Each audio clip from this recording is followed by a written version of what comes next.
जब दुर्योधन को मिला सबसे भयंकर श्राप जिसकी वजह से वह मारा गया।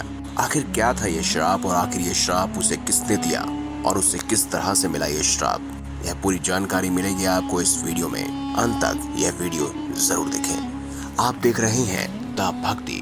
अगर अभी तक आपने हमारे चैनल को सब्सक्राइब नहीं किया तो सब्सक्राइब जरूर करें और बेल आइकन जरूर दबाएं ताकि ऐसी ही खास महाभारत, रामायण या हमारे हिंदू धर्म से जुड़ी तमाम जानकारियां आपको मिलती रहें। दोस्तों, दुर्योधन की जिद, अहंकार और लालच ने लोगों को युद्ध की आग में झोंक दिया था। इसीलिए दुर्योधन को महाभारत का खलनायक कहा जाता है।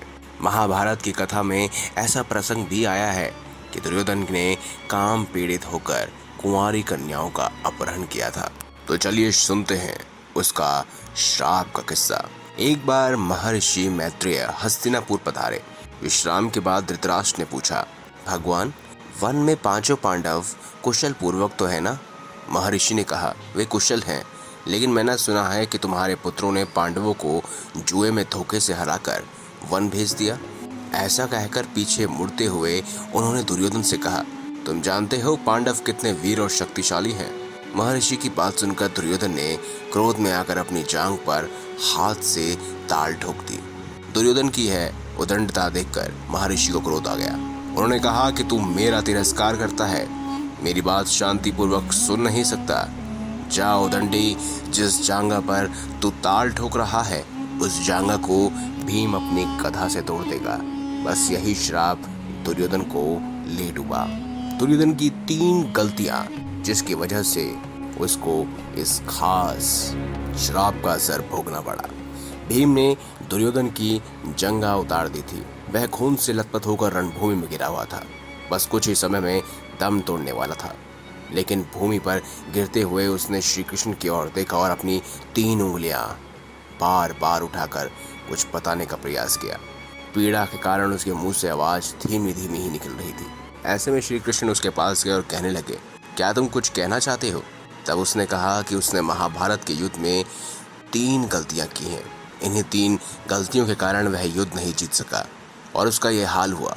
यदि वह पहले ही इन 3 गलतियों को पहचान लेता तो आज जीत का ताज उसके सर पर होता।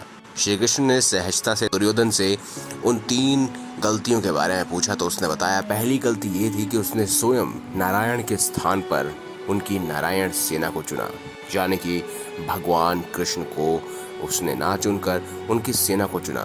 यदि नारायण युद्ध में कौरवों के पक्ष में होते तो आज परिणाम कुछ और ही होता।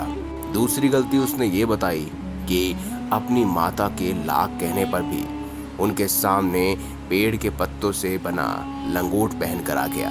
यदि वह नग्न अवस्था में होता तो आज उसे कोई भी योद्धा परास्त नहीं कर सकता।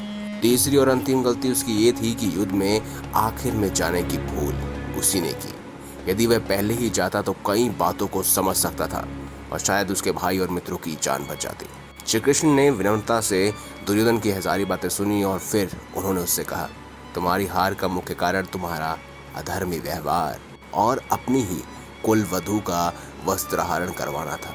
तुमने स्वयं अपने कर्मों से अपना भाग्य लिखा। श्री कृष्ण के कहने का तात्पर्य ये था कि तुम अपनी इन 3 गलतियों के कारण नहीं हारे, बल्कि तुम अधर्मी हो, इसीलिए हारे। ये सुनकर दुर्योधन को अपनी असली गलती का एहसास हुआ और दुर्योधन ने अपने प्राण त्याग दिए। दोस्तों, ये जानकारी आपको कैसी लगी आप कमेंट बॉक्स में ज़रूर बताइएगा। आपके क्या विचार हैं ये भी कमेंट बॉक्स में लिखिएगा और आप आगे कौन सी महाभारत या रामायण की कहानी सुनना चाहते हैं ये भी आप कमेंट बॉक्स में बताइएगा। वीडियो अच्छी लगी हो तो लाइक करें, चैनल को सब्सक्राइब जरूर करें और बेल आइकन जरूर दबाएं। धन्यवाद।